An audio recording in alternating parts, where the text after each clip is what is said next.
Stop. সবাই একসাথে চুপ হয়ে যায়। তারা এতক্ষণ ওদের দেখেনি। ছেলে চারজনকে দেখেই মেয়েরা চুপসে যায়।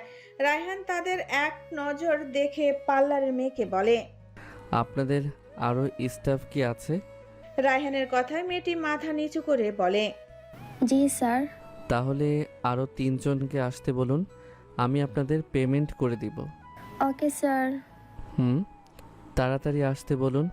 Okay sir. কেউ আর কিছু না বলে চলে যায়। মেয়েরাও একে অপরের দিকে তাকিয়ে থাকে। 20 মিনিটের মধ্যে আরো 3জন মেয়ে চলে আসে। তারপর সবাই একসাথে বসে পড়ে সাজার জন্য। সবার সাজা শেষ হয় 10টা 30-এ। একে একে সবাই ড্রয়িং রুমে চলে আসে। সূর্য, বিথি, জেরিন, সুমাইয়া চারজনই গাউন পরেছে আর ছেলেরা স্যুট পরেছে। রাফিদও সকাল সকাল চলে এসেছে। গতকাল সন্ধ্যায় লন্ডনের ফ্লাইটে রাফিদ চলে আসে। রাফিদ নিজ ইচ্ছায় আসেনি, বরং তাকে এক প্রকার জোর করে এনেছে ফাতেমা বেগম আর বিথি। তারা সবাই একসাথে বসে শ্রাবু আর রায়হানের নিচে নামার অপেক্ষা করছে। ড্রয়িং রুমে তখন বাড়ির সকলেই উপস্থিত ছিল। ফাতেমা বেগম, রেহেনা বেগম আর মরিয়ম বেগম কিচেনে কাজ করছিল। তাদের সহযোগিতা করছিল রাশিকা। ড্রয়িং রুমের সোফায় বসে গল্পে মশগুল লিসান মার্ডেন আর মুক্তার খান। কিছুক্ষণের মধ্যেই রায়হান নিচে নেমে আসে। তার পরনে হোয়াইট পাঞ্জাবির উপর ল্যাভেন্ডার কালার কোটি। তাকে দেখতে একদম কোনো রূপকথার রাজপুত্রর মতো লাগছে। তাকে দেখে সবাই তার দিকে তাকিয়ে থাকে। রেহেনা বেগম এগিয়ে এসে বলে, বাহ, আমার ছেলেকে একদম রাজপুত্র লাগছে। রায়হান তার আম্মুর কথায় আলতো হেসে তাকে জড়িয়ে ধরে কপালে চুমু খায়। ছেলে জড়িয়ে ধরতেই রেহেনা বেগম কান্না করে দেয়। তাকে কাঁদতে দেখে রায়হান বলে, আহ আম্মু, কান্না করছো কেন? তোমার ছেলের জন্য দোয়া করো। ওই মাথা মোটাটার জন্য ও আল্লাহর কাছে বলো এবার যেন একটু সুবুদ্ধি হয়। রায়হানের কথায় রেহেনা বেগম চোখের পানি মুছে হাসে। তাদের কথার মাঝেই সাইফুল বলে, কি ব্যাপার শালা বাবু, আজ বাদে কাল আমার শালিকা তোমার বউ হবে, আর তুমি কিনা তাকে মাথা মোটা বলছো? এটা কিন্তু ঠিক না। এমন করলে শালিকা দেব না। সাইফুলের কথায় হৃদয় সায় জানিয়ে বলে, ঠিক ঠিক জিজু, রায়ান আমার বোনকে এসব বললে বোন কিন্তু দেব না, বলে দিলাম। রায়হান তাদের কথায় পাত্তা না দিয়ে সোফায় গিয়ে বসে লিসান মার্ডিনের পাশে। তারপর মুক্তার খানের দিকে তাকিয়ে বলে, মামা, আই এম সরি। সেদিন আমার তোমার সাথে এমন ব্যবহার করা ঠিক হয়নি। আমার মাথা ঠিক ছিল না, তাই এভাবে বলে ফেলছি। আমাকে মাফ করে দাও। রায়হানের কথায় মুক্তার খান আলতো হেসে বলে, দূর বোকা, ভুল তো আমার ছিল। যা হওয়ার হয়েছে, আগের কথা ভুলে নতুন জীবনের ফোকাস কর। দোয়া করি তোরা সুখী হ। আর আজ থেকে মামা না, বাবা বলে ডাকবি। মামা ডাকার দিন ঘুচিয়ে গেছে। তাদের কথায় সবার মুখে হাসি ফুটে। তারপর লিসান মার্ডিন রায়হানকে বলে, মাশাআল্লাহ, আজ তো আমার ছেলেকে একদম প্রিন্সের মতো লাগছে। তার কথার মাঝে হৃদয় বলে, হ্যাঁ রায়ান, আপনার ছেলে, তাই ওকে প্রিন্স লাগছে। আমরা তো আর কেউ না যে আমাদের প্রিন্সের মতো লাগবে। হৃদয়ের কথায় সবাই হেসে ওঠে। লিসান ছেলেদের সবাইকে নিজের কাছে ডেকে বলে, তোমরা সবাই আমার ছেলে। আমার তো নিজস্ব কোনো পরিবার নেই, তোমরাই আমার পরিবার। আর আমার ছেলে আমার জীবন। আমি ওকে পেয়ে ভুলেই গিয়েছি আমি যে একটা সময় নিঃসঙ্গ ছিলাম। আর আজ তোমাদের সবাইকে পেয়ে আমি পুরো একটা পরিবার পেয়ে গেলাম। তাদের কথার মাঝেই কাচের সিঁড়ি বেয়ে নেমে আসে শ্রাবু। তাকে দেখে সূর্য বলে ওঠে, এ আমাদের শ্রাবণ নাকি কোনো রূপকথার অ্যাঞ্জেল।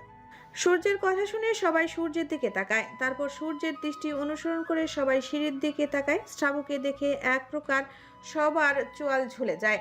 রায়হানের ডান হাত নিজের অজান্তেই বুকের বাঁ পাশে চলে যায়। সে ঢের বুঝতে পারছে তার হৃৎপিণ্ড শ্রাবুকে দেখার পর অস্বাভাবিকভাবে কাঁপছে। সে চোখ বন্ধ করে জোরে জোরে শ্বাস নিয়ে নিজেকে স্বাভাবিক করতে চায়, কিন্তু এতে সে ব্যর্থ হয়। সে চোখ মেলে এক দৃষ্টিতে তাকিয়ে থাকে শ্রাবুর দিকে। শ্রাবুর পরনে ল্যাভেন্ডার কালারের লেহেঙ্গা। লেহেঙ্গায় যেন আভিজাত্যের ছোঁয়া লেগে আছে। গলায় হোয়াইট ডায়মন্ডের নেকলেস আর কানে নেকলেসের সাথে ম্যাচ করা ইয়াররিং, হাতেও ডায়মন্ডের চুড়ি। হোয়াইট অ্যান্ড গোল্ডেন স্ট্রোক বসানো লেহেঙ্গাটায় যেন শ্রাবুকে একদম কোনো রূপকথা প্রিন্সেসের মতো লাগছে। তাকে দেখে সবাই মাশাল্লাহ মাশাল্লাহ বলে মুখে ফেনা তুলে ফেলছে। মরিয়ম বেগম মেয়েকে দেখে এগিয়ে এসে বলে, মাশাল্লাহ, আমার মাকে ভীষণ সুন্দর লাগছে। আমি মা হয়েও তোর দিক থেকে চোখ সরাতে পারছি না। আয় নজর তাড়ানোর দোয়া পড়ে তোকে ফু দিয়ে দেই। মরিয়ম বেগম কথাটা বলেই দোয়া দরুদ পড়ে শ্রাবুর মাথায় ফু দিয়ে দেয়। হৃদয় এগিয়ে এসে বোনকে এক হাতে জড়িয়ে ধরে বলে, জানিস বোন, আমার অনেক দিনের ইচ্ছে তোকে পুতুল সাজে দেখার, কিন্তু সেই দিনটা যে এত তাড়াতাড়ি চলে আসবে কখনো ভাবিনি। আমার কলিজার টুকরা বোন তুই, তোকে ছাড়া আমি কিভাবে থাকবো? হৃদয়ের চোখ টলমল হয়ে যায়। শ্রাবু ভাইয়ের দিকে তাকাতেই তার চোখেও পানি জমে। তার চোখ থেকে পানি গড়িয়ে পড়ার আগেই সূর্য এসে টিস্যু দিয়ে শ্রাবুর চোখ মুছে বলে, কান্না করিস না সোনা, তোকে আমরা দূরে যেতেই দিব না। খালামণিকে বলে তোকে খান বাড়িতে রেখে দিব। শ্রাবু সূর্যের কথায় আলতো হাসে। লিসান মার্টিন সোফা ছেড়ে উঠে এসে শ্রাবুর সামনে দাঁড়ায়। শ্রাবু লিসান মার্টিনকে দেখে আলতো হেসে বিনিময়ে লিসান মার্টিনও হাসি দেয়। তারপর শ্রাবুর মাথায় হাত রেখে বলে, মাই প্রিন্সেস, জীবন কখনো কারোর জন্য থেমে থাকে না। তাই পাস্ট বলে প্রেজেন্ট আর ফিউচার নিয়ে ভাবো। দোয়া করে তোমরা তোমাদের নতুন জীবনে সুখী হও। তোমাদের পাপা যতদিন বেঁচে আসে ততদিন তোমাদের পাশে থাকবে, একদম ছায়া হয়ে। লিসান মার্টিনের কথা শুনে শ্রাবু লিসান মার্টিনকে জড়িয়ে ধরে বলে, পাপা, তুমি সত্যি আমাদের জীবনে দেয়া আল্লাহর শ্রেষ্ঠ উপহার। আমি আল্লাহর কাছে কৃতজ্ঞ থাকবো সারা জীবন তোমার মতো একটা মানুষকে আমাদের জীবনে পাঠানোর জন্য। শ্রাবুর কথায় লিসান মার্টিন হেসে শ্রাবুকে জড়িয়ে ধরে বলে, আমার পাগলি মেয়ে, মনে রেখো পৃথিবীর সবাই তোমাকে তুচ্ছ অবহেলা করলেও তোমার এই পাপা তোমার জন্য সারা জীবনই থাকবে। লিসান মার্টিনের কথা বিথি বলে, হ্যাঁ তাই তো, আমরা তো আর কারো প্রিন্সেস না, তাই আমাদের পাপা হয়ে কেউ বলেও না যে আমি তোমাদের পাশে আছি। বিথির কথায় সায় জানিয়ে জেরিনও বলে, হ্যাঁ ঠিক ঠিক, আমাদের তো আর পাপা নেই যে আমাদের প্রিন্সেস বলে বলবে। জেরিনের কথার মাঝে সুমাইয়া বলে, তোমাদের তাও তো কপাল ভালো, মা আছে। আমার তো মাও নেই বাবাও নেই, তবুও তো আমাকে কেউ প্রিন্সেস বলে ডাকে না। প্রথমে ছেলেদের তারপর মেয়েদের এমন বাচ্চামো কথা শুনে সবাই একসাথে হেসে ওঠে। লিসান মার্টিন, সূর্য, বিথি, সুমাইয়া, জেরিন চারজনকে একসাথে নিজের কাছে ডেকে এনে বলে, কে বলেছে তোমরা প্রিন্সেস না? আমার তো ছেলে মেয়ে নেই, তোমরাই তো আমার সব। তোমরাও আমার মেয়ে, আমার প্রিন্সেস। লিসান মার্টিনের কথা শেষ হওয়ার আগেই কেউ ড্রয়িং রুমে প্রবেশ করতে করতে লিসান মার্টিনকে বলে, অমনি না, যে আমি একটু দেরি করেছি আর অমনি আমি বাদে সবাই তোমার প্রিন্সেস হয়ে গেল, তাই না? কে এই কথা বলল তা দেখার জন্য সবাই ঘুরে সদর দরজার দিকে তাকাতেই দেখতে পায় মিতু আসছে। তার পরনে নীল কালারের গাউন। বিদেশি মেম সাহেব হওয়ার ধরন তাকেও একদম জীবন পুতুল মনে হচ্ছে। তাকে দেখে লিসান মার্টিন আলতো হেসে হাত বাড়িয়ে কাছে ডাকে। মিতু এক দৌড়ে লিসান মার্টিনের কাছে গিয়ে তাকে জড়িয়ে ধরে। লিসান মার্টিন তার 6 জন প্রিন্সেসকে দু হাতে আগলে রেখে বলে, আমার আর এই জীবনে কিছুই চাওয়ার রইল না। আল্লাহ আমাকে একদম পরিপূর্ণ করে দিয়েছে। 6 জন প্রিন্স আর 6 জন প্রিন্সেস আল্লাহ আমাকে দিয়েছে। এর চাইতে আর বেশি কিছু আমার কি চাওয়ার থাকে? আমি আজ আল্লাহর কাছে শুকরিয়া জানাই রায়ানকে আমার ছেলে হিসেবে আমার কাছে পাঠানোর জন্য। সেই দিন যদি রায়ান আমার কাছে না আসতো আমার ছেলে হয়ে, তাহলে আমি তোমাদের মতো প্রিন্সেসগুলো কোথায় পেতাম? আজ থেকে তোমরাও আমার পাপা বলেই ডাকবে, রায়ান আর শ্রাবন্তীর মতো। আজ থেকে তোমরাও আমার সন্তান। লিসান মার্টিন কথাগুলো বলতে বলতে চোখের পানি ছেড়ে দেয়। উপস্থিত সকলের চোখে পানি টলমল করছে। ফাতেমা বেগম আর রেহেনা বেগমের চোখের পানি আটকে রাখতে ব্যর্থ। তারা কোনো দিন ভাবেনি জন্ম না দিয়েও কোনো অ্যাডপ্ট করা সন্তানকে এতটা ভালোবাসা যায়। লিসান মার্টিনের চোখের পানি দেখে তারা 6 জন বিচলিত হয়ে যায়।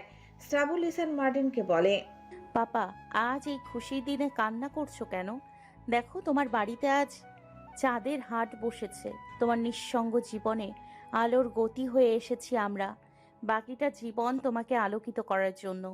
শ্রাবুর কথা শেষ হতেই একে একে সবাই লিসান মার্টিনকে বলে, আজ থেকে তুমি নিঃসঙ্গ না পাপা, আমরা আছি তো তোমার সাথে। তোমার জীবনে আর কখনো নিঃসঙ্গতা আসতে দেব না আমরা। আমাদের মাঝে এবার তোমার সুখ খুঁজে নাও পাপা। আমার মা বাবা কেউ নেই। জন্মের পর বাবাকে কখনো দেখিনি, আর বিয়ের 2 মাস পর মাকেও হারালাম। আজ থেকে তুমিই আমার সব, তুমিই আমার পাপা। তোমাকে আমরা আর কখনো কষ্ট পেতে দিব না পাপা। আমার বাবা মা থেকেও না থাকা সমতুল্য। কখনো জানতে চাইনি তার মেয়ে কি চাই, কখনো আদর করে বুকে টেনে নেয়নি, কিন্তু তুমি নিয়েছো পাপা। আমাকে এইভাবেই নিজের বুকে রেখো পাপা। আমি নতুন করে কি বলবো তোমাকে বলো? তোমাকে আমার নতুন করে বলার কিছু নেই, তবুও বলছি লাভ ইউ পাপা। তাদের এত এত আবেগী কথা আর তাদের মুখে পাপা ডাক শুনে লিসান মার্টিন এবার শব্দ করে কান্না করে দেয়। সে তাদেরকে আরো শক্ত করে জড়িয়ে ধরে। এ কান্না আজ কষ্টের না, এ কান্না তার জীবনের এই ছোট্ট ছোট ফুলগুলোর জন্য। কত বছর অপেক্ষা করেছিল পাপা ডাক শোনার, কিন্তু কখনো তা হয়ে ওঠেনি। ভালোবাসার মানুষটার থেকে ঠকে আর কখনো কাউকে ভালোবাসতে পারেনি লিসান মার্টিন, আর কখনো বিয়ে করার ইচ্ছাও হয়নি। তবুও তার মনের তীব্র ইচ্ছা ছিল পাপা ডাক শোনার। 6 বছর আগে রায়হানকে পেয়ে তার সেই ইচ্ছা পূর্ণ হয়েছিল, কিন্তু কে জানতো আজ 6 বছর পর তার এই ইচ্ছে দ্বিগুণ পরিমাণে পূরণ হবে। তাকে কাঁদতে দেখে ছেলেরাও এগিয়ে এসে তাকে জড়িয়ে ধরে। রায়হান দূরে দাঁড়িয়ে মুখে হাসি রেখে সবটাই দেখছে। সেও এই মানুষটার হাহাকার দেখেছে, কতটা যন্ত্রণায় দিন পার করত। তাকে পেয়ে লোকটা একটু শান্তি খোঁজ পেয়েছিল, আর আজ লোকটার পুরো বাড়ি জুড়ে শান্তির মেলা বসেছে। তার 1 পুত্র থেকে আজ 6 পুত্র আর 6 কন্যা হয়েছে। এর থেকে আর বেশি কি চাওয়ার আছে? রাজবাড়িতে ঢুকে সবাইকে লিসান মার্টিনকে জড়িয়ে ধরে থাকতে দেখে ভ্রু কুঁচকে রায়হানের দিকে তাকায়।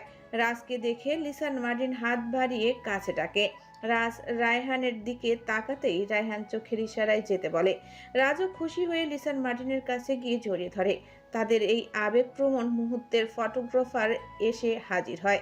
তাকে দেখে লিসান মার্টিন বলে, আপনারা একদম সঠিক সময়ে এসেছেন। নিন, আগে আমার প্রিন্স আর প্রিন্সেসদের সাথে ফটাফট কয়েকটা ছবি তুলে ফেলুন। তারপর আমার ছেলে মেয়েদের নিয়ে যান। ছবি তাদের মন মতো হওয়া চাই। যদি তাদের কাছে আপনার নামের নালিশ শোনে, তাহলে কিন্তু হসপিটালে পাঠিয়ে দিব। লিসান মার্টিনের কথায় ফটোগ্রাফার লোকগুলো হেসে বলে, চিন্তা করবেন না স্যার, আমি ওনাদের কথা মতোই সব করব। হ্যাঁ ঠিক আছে, এবার তাড়াতাড়ি আমাদের ছবি তুলেন। আমি মামুনিদের আবার লেট হচ্ছে। কথাটা বলেই সবাই দাঁড়িয়ে যায় ছবি তোলার জন্য। মেয়েরা লিসান মার্টিনের দুপাশে 3 জন করে দাঁড়ায়, আর ছেলেরা নিচে হাঁটু গেড়ে বসে। এভাবেই তাদের বেশ কিছু ছবি তোলে। তারপর লিসান মার্টিন 6 জুটির সাথেও আলাদা আলাদা ছবি তোলে। সবাই স্বাভাবিকভাবে ছবি তুললেও রাজ আর মিতু ঝগড়া অবস্থায় ছবি তোলে। তাদের ঝগড়া দেখে সবাই হেসে ওঠে। তারপর তাদের ছবি তোলা শেষ হতেই মুক্তার খান এগিয়ে এসে শ্রাবুর সামনে দাঁড়ায়। শ্রাবু মুক্তার খানকে দেখে মাথা নিচু করে ফেলে। মেয়ের অভিমান বুঝতে পেরে মুক্তার খান বলে, আম্মু, তুমি তোমার বাবার প্রাণ। তোমাকে আমি কখনো কষ্ট দিতে চাইনি, তবু দিয়ে ফেলেছি। আমাকে তুমি পারলে মাফ করে দিও।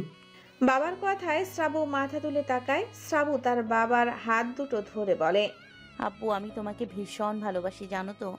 মুক্তার খান মেয়ের কথায় মাথা উপর নিচ নাড়িয়ে বলে, জানি আম্মু। তাহলে এটাও নিশ্চয়ই জানো তোমার মেয়ে কখনো কাউকে আঘাত বা কষ্ট দেয় না। তাহলে এটাও জেনে রাখো, তুমি আমার জন্মদাতা পিতা। তুমি যদি অন্যায় করো, আমার কর্তব্য একজন আদর্শ সন্তান হিসেবে সেসব ভুলে যাওয়া। তাই আমিও ভুলে গেছি সেসব। তাই এখানে মাফ করার প্রশ্ন আসে না। আমার কাছে মাফ চেয়ে আল্লাহর কাছে আমাকে পাপী করো না। মেয়ের কথায় মুক্তার খান আলতো হাসে। তাকে হাসতে দেখে শ্রাবু তাচ্ছিল্যের সাথে হেসে বলে, তবে আমাদের বাবা মেয়ের সম্পর্কটা আর আগের মতো স্বাভাবিক কখনো হবে না। কথাটা বলেই শ্রাবু ধীর কদমে বাড়ির বাহিরে চলে যায়। তার যাওয়ার পানে সবাই তাকিয়ে থাকে। মুক্তার খান তার মেয়ের চাপা অভিমান একটু বুঝতে পেরে হতাশায় দীর্ঘশ্বাস ফেলে। তারপর সবাই একে একে বেরিয়ে যায়। বাহিরে এসে দেখে শ্রাবু দাঁড়িয়ে আছে। তারপর রায়হান এগিয়ে এসে শ্রাবুকে বলে, চল, দেরি হয়ে যাচ্ছে। শ্রাবুর ঠোঁট উল্টিয়ে রায়হানের দিকে তাকায়। তাকে এভাবে তাকাতে দেখে রায়হান ভ্রু কুঁচকে বলে, কি সমস্যা? এভাবে তাকিয়ে আছিস কেন? রায়হানের কথায় শ্রাবু বলে, হাঁটতে পারছি না, লেহেঙ্গাটা অনেক ভারী। রায়হান আর কিছু না বলে শ্রাবুকে কোলে তুলে নেয়। আচমকা রায়হানের এমন কাণ্ডে সবাই হতবাক হয়ে যায়। আর শ্রাবু ভয়ে রায়হানের পাঞ্জাবির কলার দু হাতে শক্ত করে চেপে ধরে। রায়হান শ্রাবুকে কোলে নিয়ে তার নিজস্ব পোর্সের স্পাইটস কারে বসায়, নিজেও ড্রাইভিং সিটে উঠে বসে। তারপর সবাই একে একে গাড়িতে উঠে বসে। একে একে 5টা গাড়ি বেরিয়ে যায় মার্টিন হাউস থেকে। 30 মিনিটের পথ পাড়ি দিয়ে তারা প্রথমে এসে পৌঁছায় চেলসি পোস্ট গার্ডেনে। এখানে মনোমুগ্ধকর জায়গা, সবাই বেশ অনেক ছবি তুলে। তারপর তারা যায় আলবার্ট ব্রিজে দাঁড়িয়ে সবাই ভিন্ন ভিন্ন পোজে ছবি নিতে থাকে। এদিকে রায়হান আর শ্রাবুও ছবি তুলছে কাপল পিক। কোনটায় রায়হান হাঁটু গেড়ে বসে শ্রাবুর হাতে চুমু খাচ্ছে, তো কোনটায় শ্রাবুর কপালে চুমু খাচ্ছে, আবার কোনটায় শ্রাবুকে দু হাতে কোমর জড়িয়ে ধরে উপরে তুলে ছবি তুলছে। এভাবে বেশ কিছু পোজে তারা ছবি তুলে ভিন্ন ভিন্ন জায়গায়। ছবি তোলা শেষ করে তারা বাড়ি পৌঁছে দুপুর 3টায়। বাড়ি এসে সকলে ফ্রেশ হয়ে খেয়ে দিয়ে রেস্ট নিতে চলে যায়, কারণ সন্ধ্যায় আবার হলুদের প্রোগ্রাম। একটু পরেই পার্লারের সেই মেয়েগুলো আবার চলে আসবে শ্রাবুদের সাজাতে। তাই সবাই ফ্রেশ হয়ে শাওয়ার নিয়ে শুয়ে পড়ে। সন্ধ্যা 6টায় মেয়েরা সবাই বসে পড়ে সাজগোজ করার জন্য। সকালের মতো করেই যে যার মতো বসে পড়েছে সাজতে। বাহিরের লোক বাড়িতে আসবে না, তাই বাড়ির লোকজন মিলে হলুদ প্রোগ্রাম করছে। শ্রাবুর পরনে হলুদ কালারের লেহেঙ্গা, তার হলুদ বর্ণ গায়ে হলুদ রংটা যেন তাকে খামছে ধরেছে। তাকে সাজানো শেষ হতেই পার্লারের মেয়েগুলো বলে, ম্যাম আপনি আসলে মানুষ তো নাকি কোনো অ্যাঞ্জেল? আপনাকে যেভাবে সাজিয়ে দিয়েছি সেভাবে একদম অ্যাঞ্জেলের মতো লাগছে। মনে হচ্ছে কোনো জীবন্ত পুতুল আমাদের সামনে বসে আছে। তাদের কথার মাঝেই উপস্থিত হয় ফাতেমা বেগম। তাদের শ্রাবুকে নিয়ে এভাবে কথা বলতে দেখে বলে, এভাবে বলতে নেই, শয়তানের নজর লেগে যায়। মাশাআল্লাহ বলে তারপর প্রশংসা করলে শয়তানের নজর লাগে না। ফাতেমা বেগমের কথায় মেয়ে দুটো মাথা নিচু করে ফেলে। তারপর রিনরিনিয়ে বলে, স্যার ম্যাম আমরা বুঝতে পারিনি। ইটস ওকে, সরি বলতে হবে। আর তোমাদের আমার মাকে সাজানো শেষ? জি ম্যাম, সাজানো কমপ্লিট। তাহলে ওকে নিচে ড্রয়িং রুমে নিয়ে এসো। ফাতেমা বেগম কথাটা বলেই নিচে চলে যায়। আর মেয়েগুলো শ্রাবুকে নিয়ে আস্তে ধীরে নিচে আসে। শ্রাবু নিচে আসতেই দেখে অলরেডি সবাই ড্রয়িং রুমে উপস্থিত। শ্রাবুকে দেখে এক একজন এক এক রকম প্রশংসা। ড্রয়িং রুমের মাঝ বরাবর দুটো রাজকীয় চেয়ার বসানো হয়, সেখানে রায়হান আর শ্রাবুকে বসায়। রায়হান শ্রাবুর সাথে মিল রেখে জিন্স কোট, হলুদ কালারের পাঞ্জাবি পরে। রায়হান হালকা ঝুঁকে শ্রাবুর কানে কানে বলে, এই যে আমার হলুদ পাখি, এইভাবে না সাজলে কি বেশি ক্ষতি হতো? রায়হানের কথায় শ্রাবু ঘুরে রায়হানের দিকে তাকায়, তারপর ঠোঁট উল্টিয়ে বলে, কেন, আমাকে কি খুব বেশি খারাপ লাগছে? রায়হান শ্রাবুর অবস্থা বুঝে ঠোঁট টিপে হেসে বলে, সঠিক বলতে পারবো না, তবে তোকে এভাবে দেখে আমার হার্ট অ্যাটাক হওয়ার উপক্রম। ছি ছি, এসব বলবেন না, আমার বুঝি খারাপ লাগে না? তাই বুঝি। তা বউ, এই খারাপ লাগাটা এতদিন কই ছিল? তা সরুন তো, যত সব আজাইরা কথা। রায়হান আলতো হেসে সরে যায়। তারপর একে একে সবাই তাদের হলুদ লাগিয়ে দেয়। এতে রায়হান বেশ বিরক্ত, তবু নিজের প্রেয়সীর আনন্দের কথা ভেবে সবটাই সহ্য করে নিচ্ছে। তাদের হলুদ দেওয়া শেষ হতেই সবাই নাচের প্রস্তুতি নেয়। তারপর সাথে সাথেই ড্রয়িং রুমের সব লাইট অফ হয়ে যায়। প্রথমে চলে আসে সূর্য আর সাইফুল। তারা নাচতে শুরু করে চুনারি চুনারি গানে। তারপর সাথে বিথি আর রাফিদ, তারা নাচে দিলডুবা গানে। এভাবে একে একে সব জুটি নাচ করে। তাদের নাচ শেষ হতেই আবারও আলো নিভে যায়। তারপর আবার লাইট জ্বলে ওঠে আর সব ছেলেরা কালো চশমা চোখে দিয়ে দাঁড়িয়ে থাকে। তাদের এভাবে দেখে সবাই হা হয়ে যায়, বিশেষ করে রায়হানকে দেখে। এই বদমেজাজি গম্ভীর মানুষটাও তার প্রিয়তমার মুখে হাসি ফোটানোর জন্য নিজে নাচবে। এটা কি কেউ কল্পনা করেছে কখনো? না, কখনোই করেনি। তাদের এভাবে তাকিয়ে থাকার মাঝেই সাউন্ড বক্সে কালো চশমা গান বেজে ওঠে। তারপর ছেলেদের নাচের সাথে মেয়েরাও তাল মিলিয়ে। আর লিসান মার্টিন এসব দেখে নিজের প্রাণ জোড়ায়। আজ তার কি নেই, পরিবার সন্তান কি নেই তার কাছে? আজ তার সবই আছে। 12 জন সন্তানের পাপা হতে পেরেছে, একটা পরিবারের সদস্য হতে পেরেছে। তার আর কি চাওয়ার থাকতে পারে? সে চোখ বন্ধ করে দীর্ঘশ্বাস ফেলে মনে মনে আওড়ায়। রাইসা, আজ তোমাকে বড্ড বেশি ধন্যবাদ দিতে ইচ্ছে করছে। সেই সিন্ধু দিয়ে আমাকে না ঠকালে আজ আমি এতগুলো সন্তান পেতাম না, আর না একটা পরিবার পেতাম। ধন্যবাদ তোমাকে আমাকে ঠকানোর জন্য। আল্লাহ, আজ আমি মন প্রাণ দিয়ে বিশ্বাস করি আপনি যা করেন ভালোর জন্যই করেন। তারপর সবাইকে অবাক করে দিয়ে লিসান মার্টিন একটা লুঙ্গি আর শার্ট পরে সামনে আসে। তাকে এভাবে দেখে সবাই হা হয়ে যায়। রায়হান তার পাপার দেখা দেখি নিজেও একটা লুঙ্গি পরে নেয়। তারপর লিসান মার্টিন ইশারা করতেই সাউন্ড সিস্টেমে লুঙ্গি ড্যান্স গান বেজে ওঠে। গানের তালে বাবা ছেলে নাচতে থাকে। তাদের দুজনকে এভাবে নাচতে দেখে সবাই জোরে চিল্লিয়ে ওঠে। তাদের সাথে তাল মেলাতে সাইফুল, রাফিদ, হৃদয়, সায়েম, রাজ 5 জনই লুঙ্গি পরে নাচতে শুরু করে। আর তাদের এভাবে নাচতে দেখে বাকি সবাই হাসতে হাসতে ফ্লোরে গড়াগড়ি খাওয়ার অবস্থা। এইভাবেই শেষ হয় হলুদের প্রোগ্রাম। হলুদের প্রোগ্রাম শেষ হলে খাওয়া দাওয়া করে সবাই যে যার রুমে চলে যায় ফ্রেশ হয়ে ঘুমানোর জন্য। রাত 2টায় কারো গরম উষ্ণ ছোঁয়ায় কেঁপে ওঠে শ্রাবু। লন্ডনে এখন প্রায় শীতের সময় চলে এসেছে। রাত হলেই শীত অনুভব হয়। তাই শ্রাবু কমফোর্টার গায়ে জড়িয়ে গভীর ঘুমে মগ্ন ছিল। হঠাৎ কারো গরম হাতের ছোঁয়া পেতেই শ্রাবু পিটপিট করে চোখ খুলে। তারপর চোখ খুলে পাশ ফিরে দেখে রায়হান তাকে জড়িয়ে ধরে শুয়ে আছে। শ্রাবু আলতো হেসে আবারও চোখ বন্ধ করে। অবশেষে তারা এক হতে চলছে। কত যুদ্ধ, কত বিপদ পেরিয়ে আজ তারা দুটি হৃদয়ের এক আত্মা হতে চলছে। রায়হানও আলতো হেসে শ্রাবুর চুলে মুখ ডুবিয়ে গভীর চুমু খায় মাথায়। তারপর দুজনই ঘুমিয়ে পড়ে। ভোরে ফজরের আজানে ঘুম ভাঙে শ্রাবুর।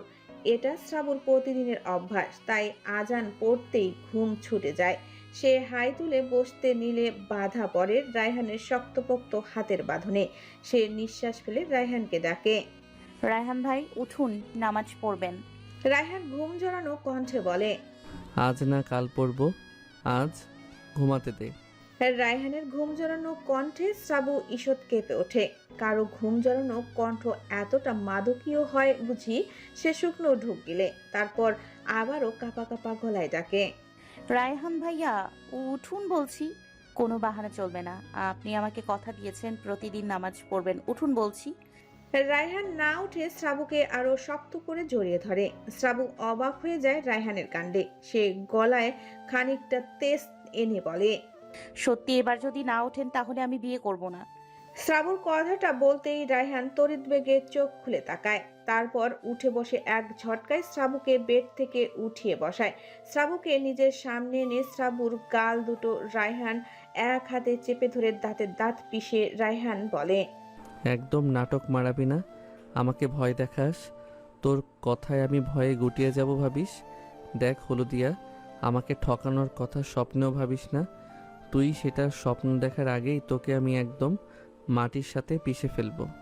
শ্রাবু হতবাক হয়ে যায় রায়হানের এমন ব্যবহারে। সে কি এমন বলল যার কারণে রায়হান এতটা রেগে গেল?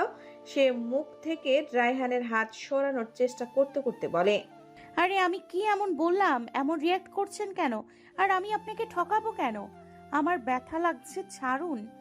রায়হান সাথে সাথে শ্রাবুর গাল ছেড়ে দেয়। তারপর কাট কাট গলায় বলে, দেখ, আমার সাথে কখনো নাটক করবি না। I hate drama. এসব লেইম মার্কা ড্রামা আমার সামনে করবি? আরে আপনি এত রেগে যাচ্ছেন কেন? আমি তো আপনাকে নামাজ পড়ার জন্য ডেকেছি। রায়হান আর কিছু বলে না। সে চোখ বন্ধ করে বার কয়েক জোরে জোরে শ্বাস নিয়ে নিজেকে সামলায়। তারপর নরম কণ্ঠে বলে, তুই আগে অজু করে আয়, তারপর আমি যাচ্ছি। রায়হানের কথা মতো শ্রাবু চলে যায় অজু করতে। শ্রাবু চলে যেতেই রায়হান বুকের বাঁ পাশে হাত রেখে একটা দীর্ঘশ্বাস ফেলে বিড়বিড়িয়ে বলে, আমি হৃৎপিণ্ড যতদিন চলবে ততদিন তোকে আমারই বউ হয়ে থাকতে হবে। অন্য কারো হওয়ার কথা ভুলেও ভাবিস না। তুই আমার মানে তুই সম্পূর্ণটাই আমার। রায়হানের ভাবনার মাঝে শ্রাবু অজু করে চলে আসে। তারপর রায়হান বেড ছেড়ে নিজের রুমে গিয়ে কাবাট খুলে সদেব পাঞ্জাবি আর পায়জামা নিয়ে ওয়াশরুমে চলে যায়। মিনিট 20 মধ্যেই রায়হান একদম শাওয়ার নিয়ে অজু করে চলে আসে। তারপর আবার শ্রাবুর রুমে যায়। তারপর দুজন একসাথে নামাজ পড়ে। শ্রাবু কোরআন নিয়ে মৃদু আওয়াজ করে পড়ছে আর তা মনোমুগ্ধ হয়ে পাশে বসে রায়হান শুনছে। তার কি যে ভালো লাগছে তা বলে বোঝানোর মতো না। শ্রাবু কোরআন পড়া শেষ করে কোরআন বন্ধ করে রায়হানের দিকে তাকিয়ে মৃদু হাসে। তারপর উঠে কোরআন জায়গা মতো রেখে জায়নামাজ গুছিয়ে রাখে। রায়হান ততক্ষণে এসে গা এলিয়ে দেয় বিছানায়। শ্রাবু রায়হানের দিকে এক পলক তাকিয়ে রুমের বারান্দায় চলে যায়। বারান্দায় দাঁড়িয়ে প্রাণ ভরে শ্বাস নেয় শ্রাবু। সকালের স্নিগ্ধ আলো আর বাতাসে যেন মন জুড়িয়ে যায়। রায়হান যখন বুঝতে পারে শ্রাবু এখনো এসে বিছানায় শয়নি, তখনই সে পাশ ফিরে মাথা উঁচু করে দেখে শ্রাবু বারান্দায়। সে উঠে ধীর পায়ে শ্রাবুর পেছনে গিয়ে দাঁড়িয়ে আলতো হাতে শ্রাবুর কোমর জড়িয়ে ধরে কাঁধে থুতনি ঠেকায়। শ্রাবু আলতো কেঁপে ওঠে। রায়হানের উষ্ণ নিঃশ্বাস শ্রাবুর কাঁধে আছড়ে পড়ছে। সে চোখ বন্ধ করে ফেলে। রায়হান শ্রাবুর কাঁধে ঠোঁট ছোঁয়। এতে শ্রাবুর কাঁপাকাঁপি শুরু হয়ে যায়। এই প্রথম কোনো পুরুষের এত গভীর ছোঁয়া সে পেল, তাও শখের পুরুষের। শ্রাবুর কাঁপাকাঁপি বুঝতে পেরে রায়হান বলে, কাঁপছিস কেন? আমি কি মেরেছি তোকে? রায়হানের কথায় শ্রাবু তড়িৎ বেগে চোখ খুলে আমতা আমতা করে বলে, সে ছাড়ুন তো, এভাবে কাছে আসবেন না, বিয়ের পর কাছে আসবেন। শ্রাবুর কথায় রায়হান ভ্রু উঁচিয়ে বলে, বিয়ে করা বউকে ছুঁয়েছি, সেই বউই কিনা বলছে বিয়ের পর ছুতে। শ্রাবু কাঁপা কাঁপা গলায় উত্তর দেয়, আগের বিয়ে আমার অজান্তে হয়েছে, তাই এবার আমার জানা মতেই হবে। শ্রাবুর কথায় রায়হান ঠোঁট বাঁকিয়ে হেসে বলে, ঠিক আছে, তাই হবে।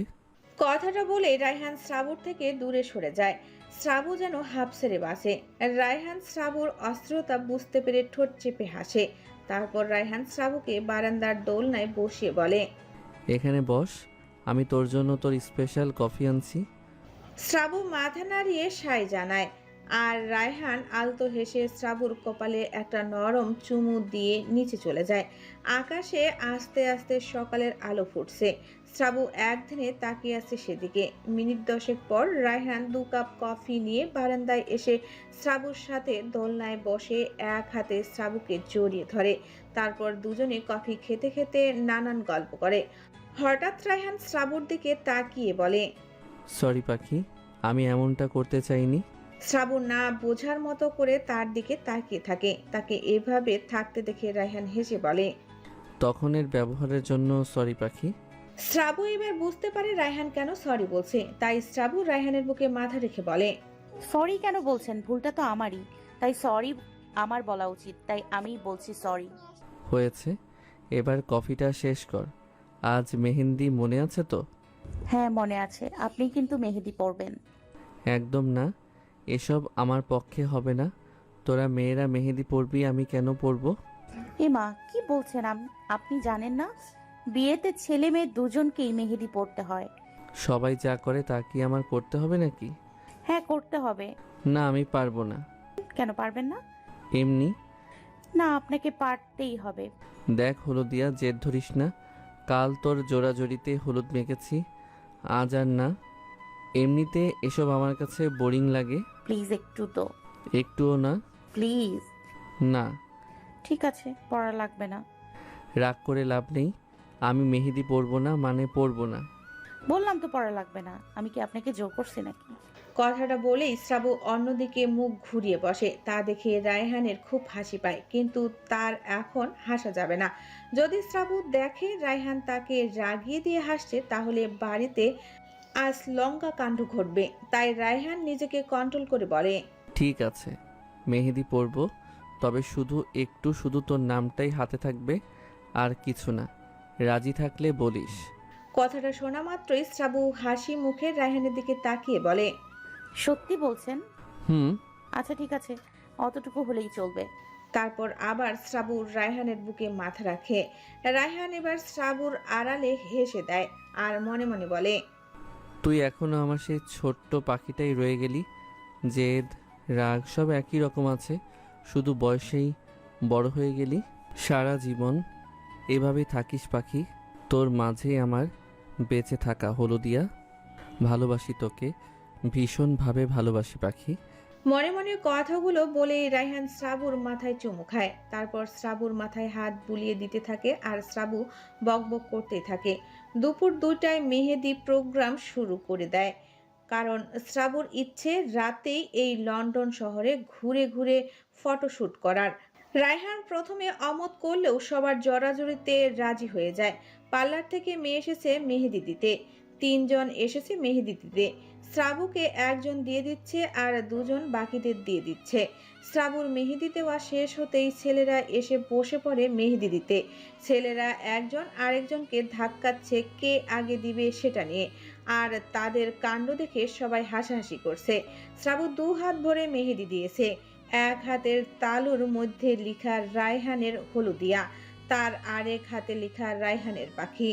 সে মেহেদি দিয়ে সেই কখন থেকে কাউকে খুঁজে চলছে। তাকে বারবার এদিকে ওদিকে তাকাতে লক্ষ্য করে ফাতেমা বেগম সে এগিয়ে এসে শ্রাবুর পাশে বসে বলে,